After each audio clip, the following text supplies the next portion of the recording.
Bienvenidos, bienvenidas a mi canal. Esto es Esoterismo Tradicional. En esta ocasión vamos a ver un texto de René Guénon sobre la piedra angular. Un texto algo complejo, algo extenso y con bastante etimología, pero esencial desde el punto de vista simbólico.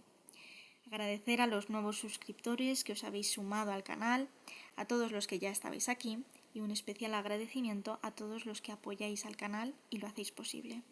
Sin más dilación, comenzamos. La piedra angular. El simbolismo de la piedra angular en la tradición cristiana se basa en el siguiente texto.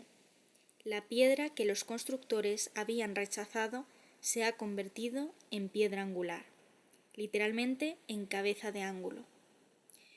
Lo extraño es que este simbolismo casi siempre se interpreta mal a causa de una confusión muy frecuente entre esa piedra angular y la piedra fundamental, a la cual se refiere este otro texto, más conocido aún. Tú eres Pedro, y sobre esta piedra edificaré mi iglesia, y las puertas del infierno no prevalecerán contra ella. Tal confusión es extraña, decimos, porque desde el punto de vista cristiano equivale de hecho a confundir a San Pedro con Cristo, que es el expresamente designado como la piedra angular, tal como enseña San Pablo, quien la distingue netamente de los fundamentos del edificio. Sois edificados sobre el fundamento de los apóstoles y profetas, siendo la principal piedra angular el mismo Cristo Jesús, en la cual todo el edificio armónicamente trabado se alza hasta ser templo santo en el Señor, en el cual también vosotros sois juntamente edificados para ser morada de Dios en el Espíritu. Si la confusión fuese moderna, no causaría gran extrañeza, pero como se halla desde tiempos remotos en los que no es posible atribuirla pura y simplemente a ignorancia del simbolismo, nos vemos obligados a preguntarnos si en realidad no se trataría más bien en el origen de una sustitución intencionada, explicable por el papel de San Pedro como sustituto o vicario de Cristo. Vicarius correspondiente en este sentido al árabe califa. De ser así, tal forma de velar el simbolismo de la piedra angular parecería indicar que creían ver en ella algo de misterioso. Se verá enseguida que tal suposición está lejos de ser injustificada. La sustitución pudo haber sido favorecida también por la similitud fonética existente entre el nombre hebreo kephas, que significa piedra, y la palabra griega kephale, cabeza, pero no hay entre ambos vocablos otra relación, y el fundamento de un edificio no puede identificarse evidentemente con su cabeza, es decir, con su cumbre, lo que equivaldría a invertir el edificio por completo. Por otra parte, cabría preguntarse también si esa inversión no tiene alguna correspondencia simbólica con la crucifixión de San Pedro cabeza abajo.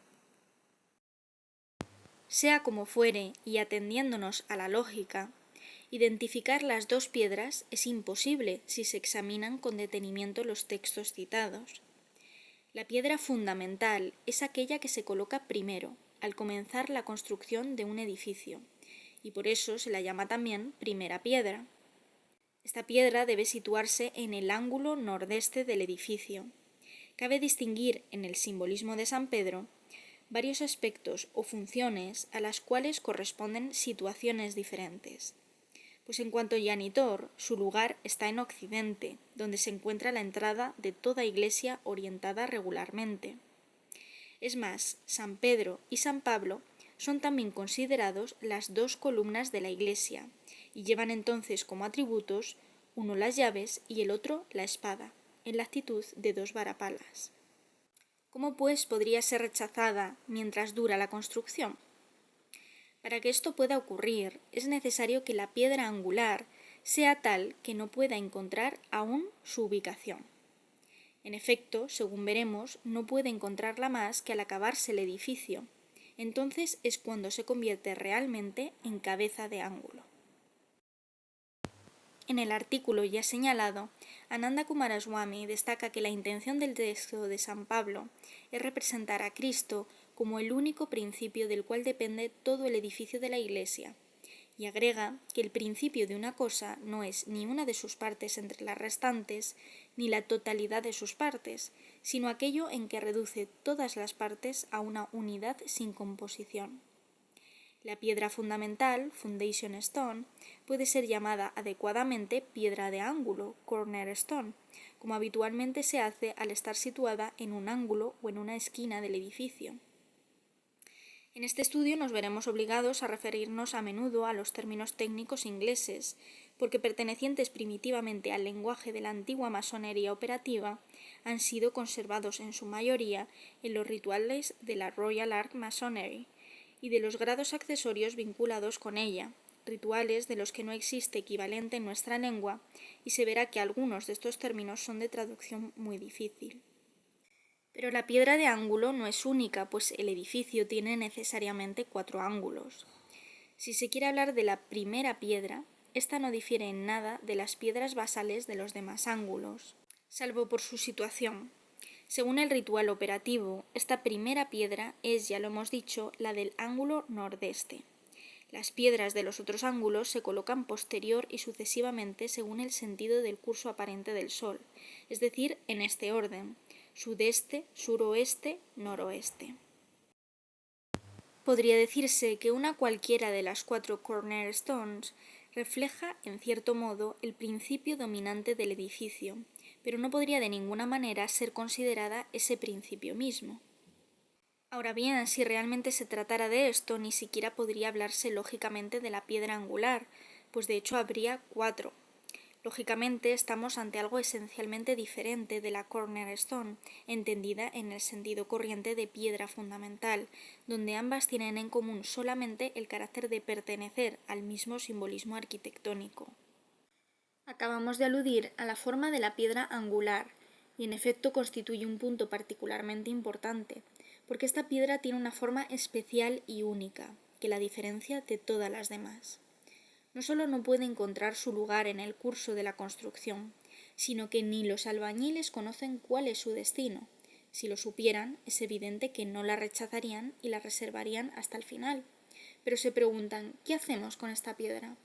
Al no dar con respuesta satisfactoria, deciden, creyéndola inutilizable, arrojarla entre los escombros. El destino de esa piedra solo puede ser comprendido por otra categoría de constructores, que en ese estadio no intervienen aún. Son los que han pasado de la escuadra al compás.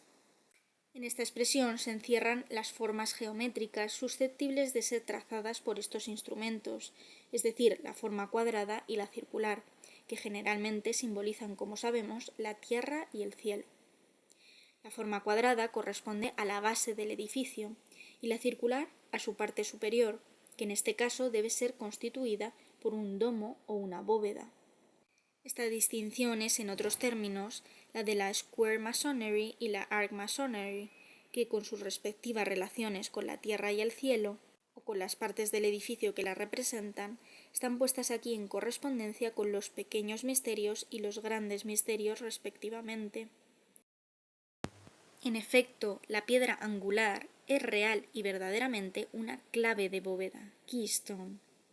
Esa piedra, tanto por su forma como por su ubicación, es única en todo el edificio. No puede ser de otra manera si ha de simbolizar el principio del que depende todo. Quizá cause asombro que esta representación del principio se sitúe en la construcción en último lugar. Ahora bien, la cosa se aclara si se considera que todo el entramado de la construcción está ordenado a ella, y en ella encuentra finalmente su unidad. San Pablo lo expresa diciendo que en ella todo el edificio se alza hasta ser templo santo en el Señor. Hay aquí también una aplicación de la analogía, ya explicada por nosotros en otras oportunidades, entre el primero y el último, el principio y el fin. La construcción es figura de la manifestación, en la cual el principio aparece como cumplimiento último. Precisamente en virtud de dicha analogía, la primera piedra o piedra fundamental puede considerarse como un reflejo de la última piedra, que es la verdadera piedra angular. El equívoco contenido en una expresión tal como cornerstone estriba, en definitiva, en las diversas acepciones del término ángulo. Kumaraswamy señala que en diferentes lenguas las palabras que significan ángulo están a veces en relación con otras que significan cabeza y extremidad.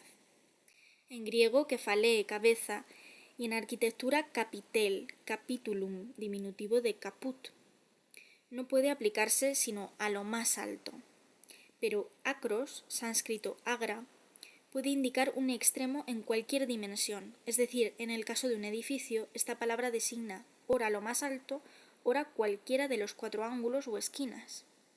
Más importante, desde el punto de vista de los textos relativos a la piedra angular, en la tradición judio-cristiana, en la consideración de la palabra hebrea que significa ángulo.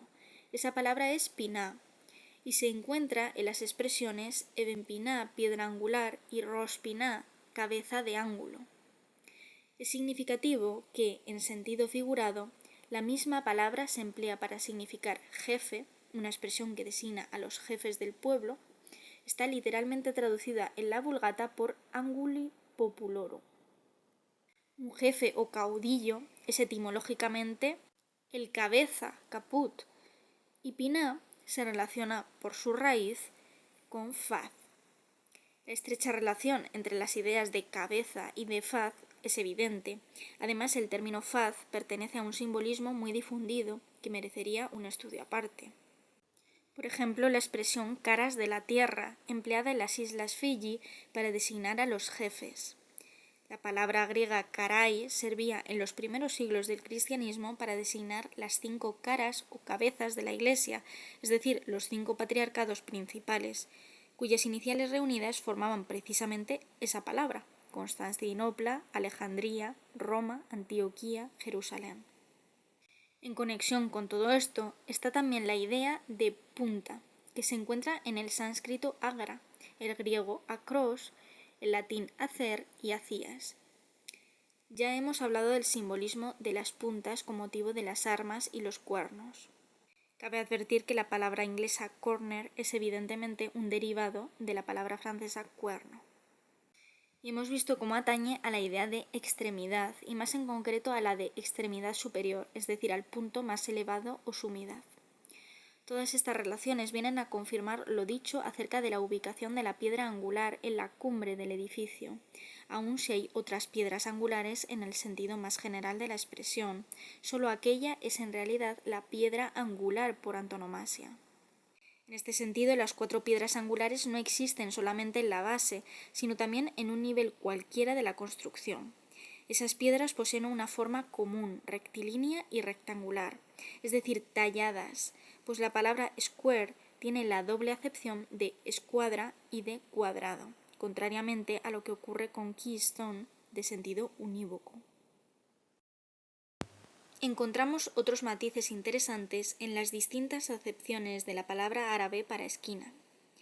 Esta palabra, al designar los extremos de una cosa, es decir, sus partes más retiradas y por consiguiente más escondidas, toma a veces un sentido de secreto o misterio. Su plural cabe parangonarlo con el latín arcanum, que tiene idéntico sentido y sorprendente semejanza. Al menos el uso del término arcano, el lenguaje de los hermetistas, denota la influencia directa de esa palabra árabe. Además, la palabra árabe para esquina significa también base o fundamento, lo que nos reconduce a la cornerstone, entendida como la piedra fundamental. En la terminología alquímica hay una asimilación entre las bases elementales del universo y las piedras basales de los 4 ángulos de un edificio, pues sobre ellos se levanta en cierto modo todo el mundo corpóreo, representado también por el cuadrado. Esta asimilación de los elementos a los 4 ángulos de un cuadrado está también en relación naturalmente con la correspondencia que existe entre esos elementos y los puntos cardinales. En efecto, amén de esos 4 elementos básicos, hay un quinto elemento o quinta esencia, es decir, el éter. Este no se sitúa en el mismo plano que los otros, pues no es simplemente una base como ellos, sino el principio mismo de este mundo. Estaría en el mismo plano, en su punto central, si este plano se tomara como representación de un estado de existencia completo, mas este no es el caso, pues el edificio total es una imagen del mundo. Observemos a este respecto que la proyección horizontal de la pirámide a que nos referíamos más arriba está constituida por el cuadrado de la base con sus diagonales y las aristas laterales se proyectan según las diagonales y el vértice en el punto de encuentro de estos elementos, o sea, en el centro mismo del cuadrado. Este quinto elemento está representado pues por el quinto ángulo del edificio, que es su cima. A este quinto, que es en realidad el primero, le es propia la designación de ángulo supremo, de ángulo por excelencia o ángulo de los ángulos, porque en él la multiplicidad de los demás ángulos se reduce a la unidad. Puede observarse aún que la figura geométrica resultante de esos 5 ángulos es la de una pirámide de base cuadrangular. Las aristas laterales de la pirámide emanan de su vértice como otros tantos rayos. Del mismo modo, los 4 elementos ordinarios que están representados por los extremos inferiores de esas aristas proceden del quinto y son producidos por él. También en el sentido de las aristas, que intencionalmente hemos parangonado a rayos por esta razón, y también en virtud del carácter solar del punto de que parten, como dijimos a propósito del ojo del domo. La piedra angular de la cumbre se proyecta en cada una de las piedras fundamentales de los 4 ángulos de la base. Por último, y en todo esto es patente la correlación existente entre el simbolismo alquímico y el simbolismo arquitectónico, lo que se explica por su común carácter cosmológico. Sobre este particular hemos de volver con motivo de otras relaciones del mismo orden. La piedra angular, tomada en su genuino sentido de piedra cimera, se designa en inglés a la vez keystone, capstone o copestone. El primero de estos términos es de fácil comprensión, pues tiene exacta equivalencia en nuestra clave de bóveda o de arco, pues la palabra puede aplicarse en realidad a la dovela central de un arco o a la piedra cimera de una bóveda. Los otros dos términos requieren explicación. En capstone, la palabra cap viene evidentemente del latín caput, cabeza, que nos remite a la designación de esa piedra como la cabeza del ángulo. Es propiamente la piedra que acaba o corona un edificio, y es también un capitel, el cual es igualmente el coronamiento de una columna.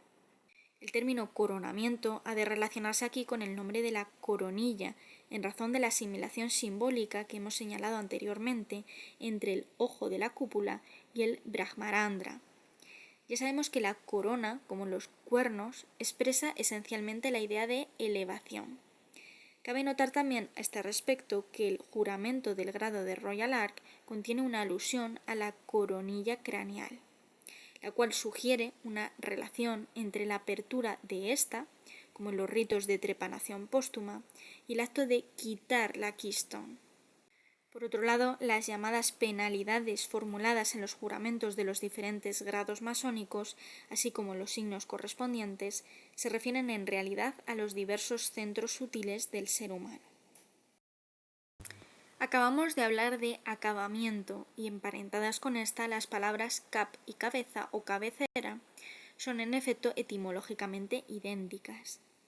En el significado de la palabra acabar o en la expresión equivalente llevar a cabo, la idea de cabeza está asociada a la de fin, lo que responde tal cual a la situación de la piedra angular, conocida a la vez como piedra cimera y como última piedra del edificio.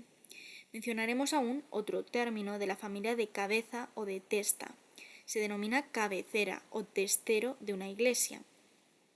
A la extremidad oriental, donde se encuentra el ábside, cuya forma semicircular corresponde en el plano horizontal a la cúpula en el alzado, según lo hemos explicado en otra ocasión. La capstone es, pues, la cabeza o cabecera de la obra, y en razón de su forma especial, cuya talla requiere conocimientos o capacidades especiales, es a su vez una obra capital u obra maestra, en el sentido gremial que tiene esta expresión. La palabra obra se emplea a la vez en arquitectura y en alquimia, y se verá que no sin razón relacionamos ambas cosas. En arquitectura la conclusión de la obra es la piedra angular, y en alquimia la piedra filosofal. Es por la piedra angular por la que el edificio está completamente acabado, o en otros términos finalmente llevado a su perfección. En ciertos ritos masónicos, los grados que corresponden con mayor o menor exactitud a la parte superior de la construcción que se nos ocupa, se designan precisamente con el nombre de grados de perfección. Por otra parte, el vocablo exaltación, que designa el acceso al grado de Royal Arch, puede entenderse como una alusión a la posición elevada de la keystone. En cuanto al término copestone, la palabra cop expresa la idea de cubrir.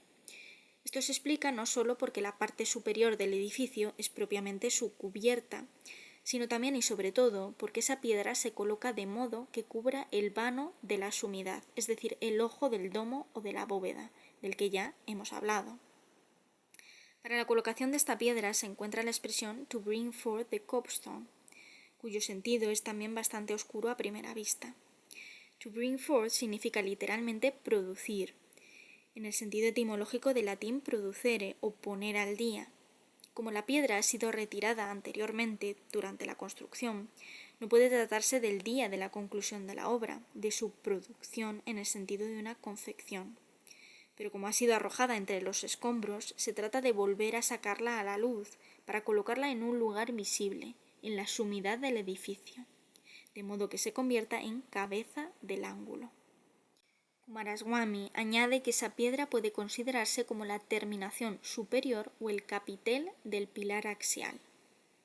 Pilar que, como ya hemos explicado, puede no estar materialmente presente en la estructura del edificio, pero no por eso deja de ser su parte esencial, sobre la que descansa todo el conjunto. El carácter cimero del pilar axial, presente de modo solamente ideal, está indicado de modo particularmente notable en los casos en que la clave de bóveda desciende en forma de pechina hacia el interior del edificio, sin estar visiblemente sostenida por nada en su parte inferior. La cima del pilar axial, que corresponde, según lo hemos dicho, a la punta superior del alif en el simbolismo de las letras árabes.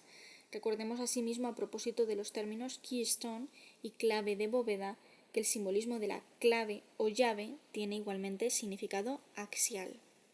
Toda la construcción tiene su fundamento en este pilar, y todas sus diversas partes vienen finalmente a unificarse en su cima, que es la sumidad de este mismo pilar y la clave de bóveda o la cabeza de ángulo. Kumaraswamy recuerda la identidad simbólica entre el techo, en particular abovedado, y la sombrilla. Nosotros añadimos que el simbolismo chino del gran extremo, Tai Chi, designa literalmente una cumbrera o una cubierta, es propiamente la sumidad del techo del mundo. La interpretación real de la piedra angular como piedra cimera parece que fue muy conocida en la Edad Media, según lo muestra palpablemente una ilustración del Speculum Humane Salvationis que reproducimos aquí. Este libro gozó al parecer de amplia difusión, pues existen aún varios centenares de manuscritos. En la ilustración se ve a dos albañiles que tienen en una mano una paleta y sostienen con la otra la piedra que se disponen a colocar en la cima de un edificio, al parecer la torre de una iglesia cuyo chapitel debe ir rematado por esa piedra, lo que no deja duda alguna en cuanto a su significación. Cabe señalar con respecto a esta figura que la piedra, en cuanto clave de bóveda o en cualquier otra función semejante según la estructura del edificio que ha de coronar, debido a su forma ha de ser colocada desde arriba. De no ser así, correría el riesgo de caer en el interior del edificio. Así simboliza, en cierto modo, la piedra descendida del cielo, expresión perfectamente aplicable a Cristo. A este respecto podría establecerse un parentesco entre la piedra descendida del cielo y el pan caído del cielo, pues existen relaciones simbólicas importantes entre la piedra y el pan. Pero esto escapa a los límites del tema actual.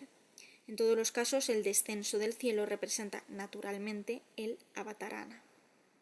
Esta piedra caída del cielo a su vez evoca la piedra del grial. Recordemos que la esmeralda del grial era una piedra poliédrica. Esta piedra, en la copa donde va colocada, corresponde exactamente a la laja en el loto del budismo mahayánico. Panofsky ha destacado cómo esta ilustración muestra la piedra con el aspecto de un objeto en forma de diamante, lo que la vincula también con la piedra del grial, ya que también esta era poliédrica.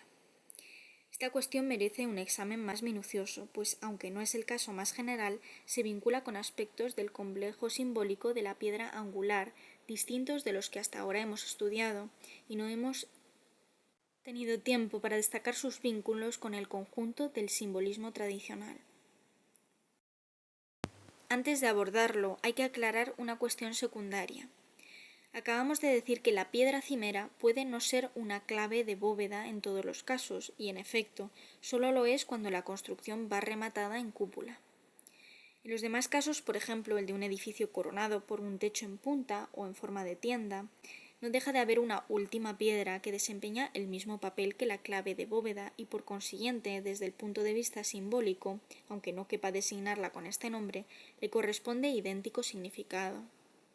Lo mismo puede decirse del caso especial del piramidión, al cual hemos aludido ya en otra ocasión.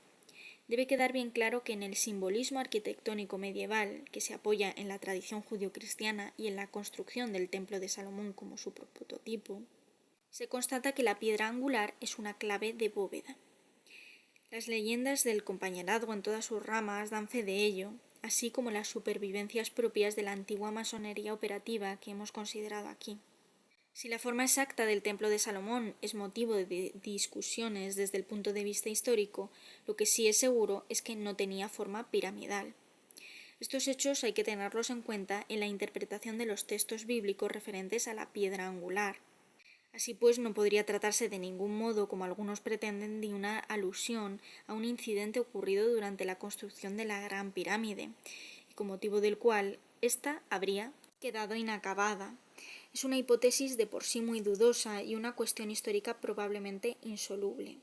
Estaría en contradicción directa con el simbolismo según el cual la piedra que había sido rechazada ocupa a la postre su lugar como cabeza de ángulo. El piramidión, es decir, la piedra que constituye la cumbre de la pirámide, no es en modo alguno una clave de bóveda.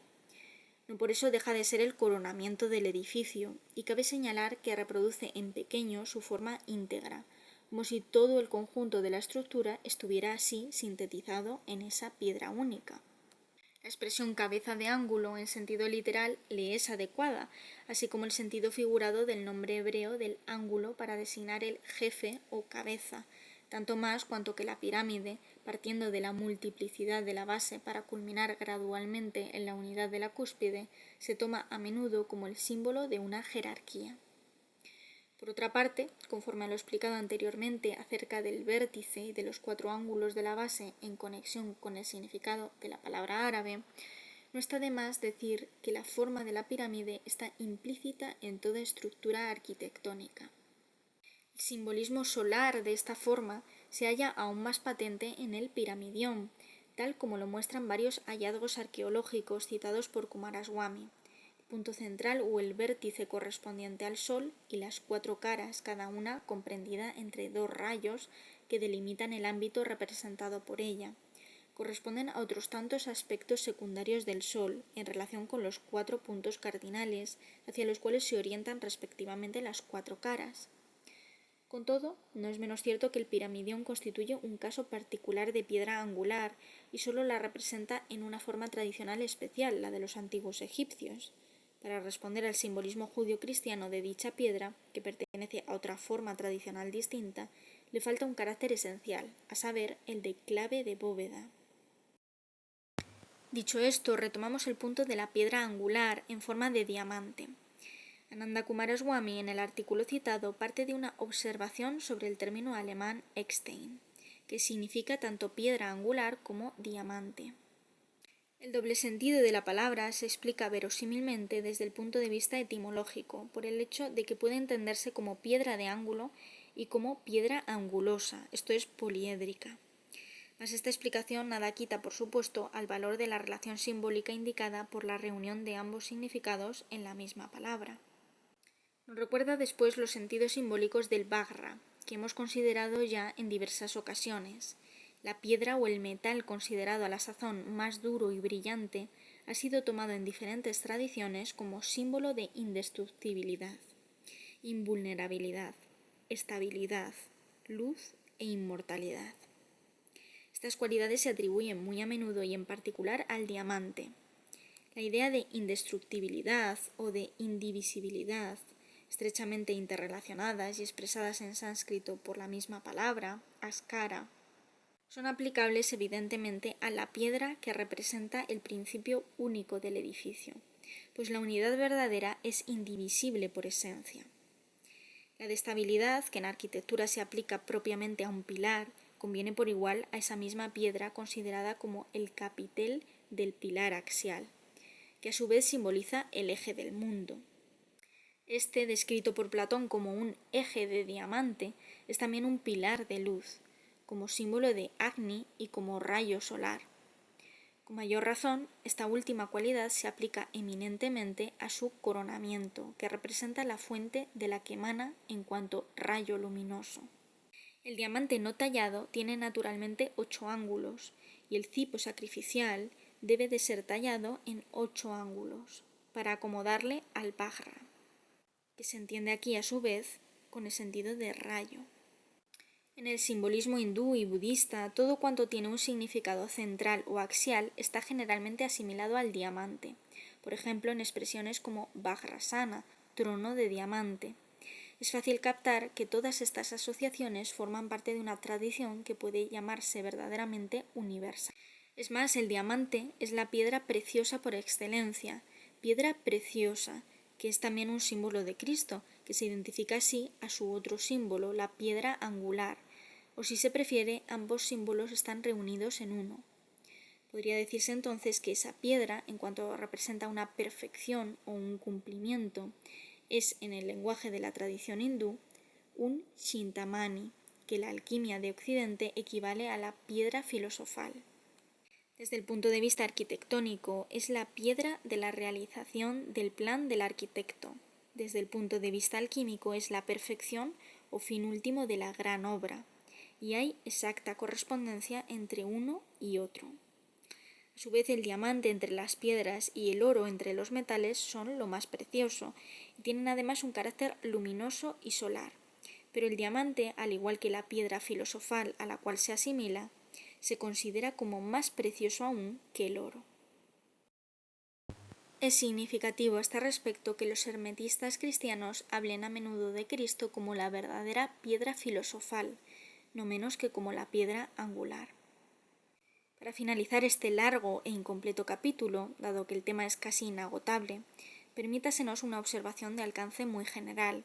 Dicha correspondencia no es, en el fondo, sino un caso particular de la que igualmente se da, aunque de un modo quizá no siempre tan manifiesto, entre todas las ciencias y todas las artes tradicionales, porque a la larga todas ellas son otras tantas expresiones y aplicaciones de las únicas verdades primordiales y universales.